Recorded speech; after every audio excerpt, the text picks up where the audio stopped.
Well, I don't think any of us were expecting this. Mitchell's out the door, but why has this happened and should we be worried? Most of us have just about recovered from our hangovers from Champions League football getting secured to the breaking news that Mitchell, who's been in the job less than a year, is out the door just as the transfer window is opening. But why has this happened? Seems to be a lot of panic in the fan base, and I kind of understand it with the transfer window approach and thinking that this man was heading it up. But what I will say about this is not a knee-jerk decision in my opinion. The fact that this has been made the first working day after bank holiday after the season has finished, this has every bit the smell of it of being very calculated by the club. Are we all just going to speculate because we might never really get the true answer on why this has happened behind closed doors?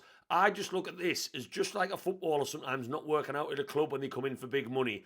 I'm just not sure Mitchell was ever really the right fit. Mitchell was someone who had a great career before he came to us, and in his last job at Monaco where he transformed things, he was responsible for everything. Soon as he took over, he was responsible for bringing in their new manager, Kovac. Mitchell headed up absolutely everything with the power that he had there. Transfers in, transfers out, policy of transfers, finances behind the scenes, and yes, you guessed it, when Kovac got sacked, guess what reports came out?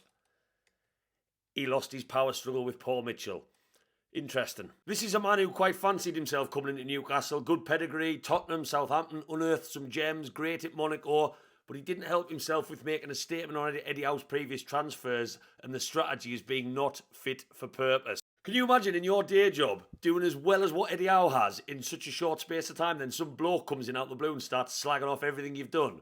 He brought in Botman, Isak, Tonali, Gordon to name just a few. He was right to be annoyed. And after that disaster of a summer last season with Gay, Willie, won't he, Eddie Howe got pushed with questions and he stood up for himself time and time again like this. As I said earlier, I'm very, very proud of those signings, and I've said all along, I think in press conferences, that